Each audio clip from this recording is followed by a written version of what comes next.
Two men journey to the bars and restaurants of Scandinavia to find amazing beers, always with the same question. Hey, what's on tap? It's time to find out.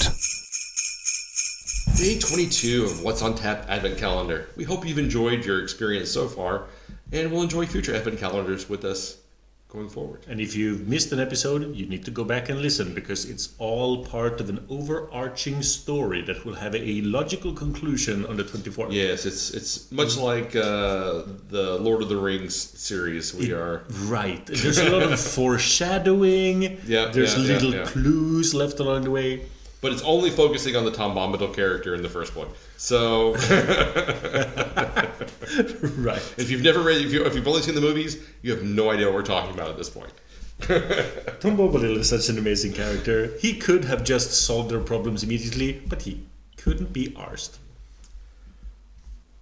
He has no interest in solving all of the problems. You're right. He could. He could.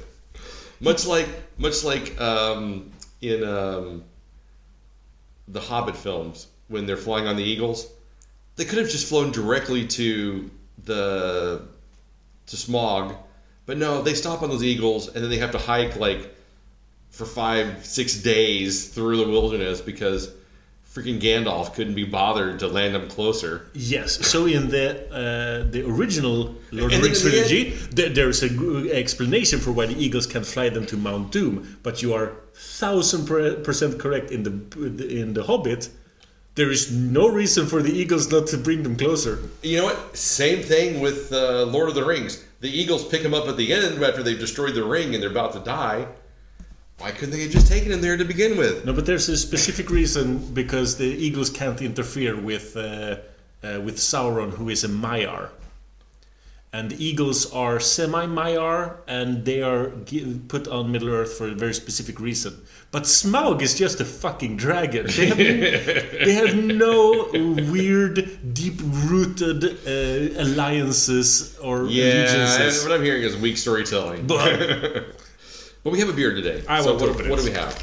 I don't know, because I'm pretty certain you brought it. And I did. This is your worst packaging yet. Well, I didn't have a lot of paper, so I just kind of tried to hide it the best I could. I have seen 1% of a label, and I think this is a 2L beer. It is, because it is not a Christmas calendar without at least one 2L beer. They have been with us from the beginning, and I feel like... Mine is bigger than yours. Yeah, it is. Port wine barrels and bourbon barrel 18-month barley wine. Yeah, I just can't... I feel like we have to have at least one 2L beer, and it was really a toss-up between this or the Bath... I always call it Bath Salts, but it's not called Bath Salts. What is it called? Is it called Bath Salts and Body Malt or something? Body Salts and something like that. Which is a black IPA, and they just came out with version 2, which is really good. Ah. I don't know if you're familiar, if you've had this. I mean, you've had the original version. I've had the original, but not the updated one. The 2.0. I am not a big black IPA fan in any stretch of the imagination. I really kind of hate the whole style and think it's an abomination to beer in general. But this black IPA is so citrusy and fun, and it's really, really good. I had it because the Symbolog has it on the shelf now. And so I just picked up a bottle of it just to try again because I enjoyed it before, and I was just like, wow, this is a really solid beer. So if you haven't tried it recently, I would recommend trying 2.0. I will happily do so.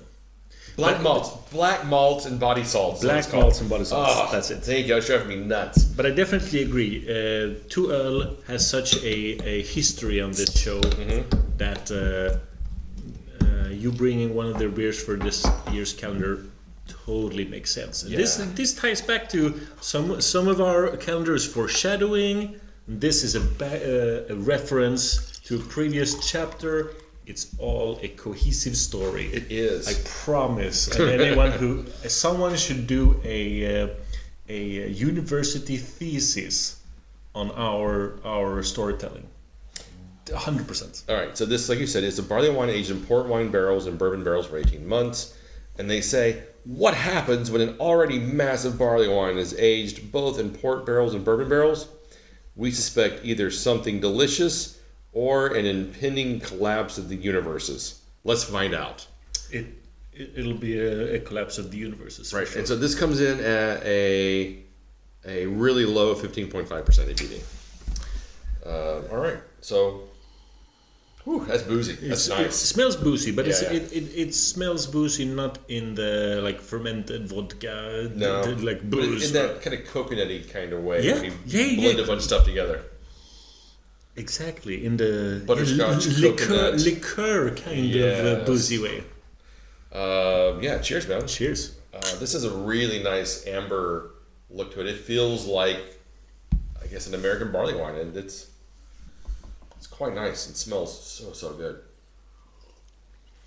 So the beer is almost see-through amber. Woof.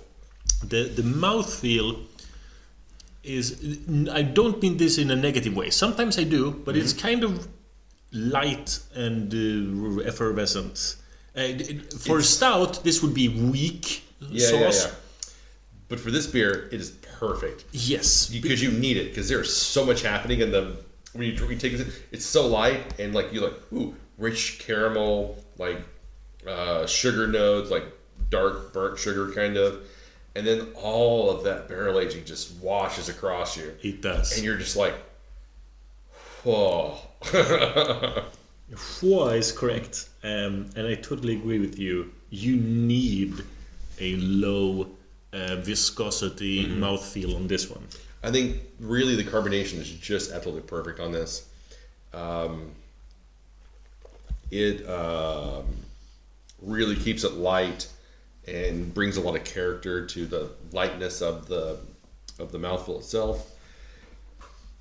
And then the finish is just this nice barrel aging notes of, like I said, caramel and butterscotch and sweetness, a little honey maybe. Wow. If you had given this to me blind, I genuinely hope, but I cannot guarantee, that I would have said that this is port barrel aged. Mm-hmm. But I would never have guessed bourbon. I might have guessed cognac or brandy. I can brandy. see that. I can see that. The port barrel aging really gives it a lot of strong flavors. Yeah. So bourbon is probably taking a backseat. Right. It's probably aged in the port first, and then the bourbon second, because you do get kind of this raisin notes to it in the end, raisin plums From kind port. of. Yeah. Yeah. But Very little like vanilla, very little wood. There's almost no tannins. It's a fun one. yeah, I was super happy this showed up on the shelves at Systembolaget, because it's a great beer. Mostly, the best part of it is it allows me to say that mine is bigger than yours. It's true. Yeah, it's right here in front of us. It is. I wish this was a video, a vlog, and not a podcast right now. Me too, because then everyone would know the truth. That mine is bigger than yours. Exactly. Yes, it's you're holding it in your hand right now. I know, it's so girthy and Yes. heavy. So what would you rate this? This is a difficult one because it's a high rating, of course. This is a great beer. Yeah. I don't know where it should land. Probably a week 4 or 5. Yeah, for me, this is one of the highlights of the calendar we've actually done, Yeah. and I was really nervous about this one because it could have been just a huge mess. I mean, usually Tuol does a pretty good job in their barrel aging series. I think when they started the Tuol City a couple of years ago, they came out with some really great stuff, and they've just been doing a really, really good job there. But over the last year, the quality they aren't quite hitting those highs they were hitting in the first couple of years. So I was afraid that maybe these were starting to slip a little bit. But man, this is despite the ugly ass packaging, which is just absolutely horrible, it's an amazing, like, really the only downside of this beer is the packaging. It's absolutely garbage. But It's typical Tuol. it's a really, really great beer. Slightly faded background. Ugh. But when you say highlights of the calendar, I feel like you're forgetting the the Morslutel Indulgence 2 that you brought. That was excellent. Which was absolutely magical. Yes. And the Driffontaine and Golden Dossier. Mm-hmm. Which was also a banger. Well, I'm not saying it. I said it's one of the highlights. Yeah, I didn't say it was the best beer of the calendar. Top quarter. It is in that top quadrant. We've had some pretty good beers so far. We've had some really, really good beers. We really haven't had any just absolute drink whores. We've had some strange ones. But we brought them into the calendar to be strange ones. Yeah. See, I'm going to give this a 4.5. Yeah. It's really good. It deserves it. It's really good. Yeah. Well, all right.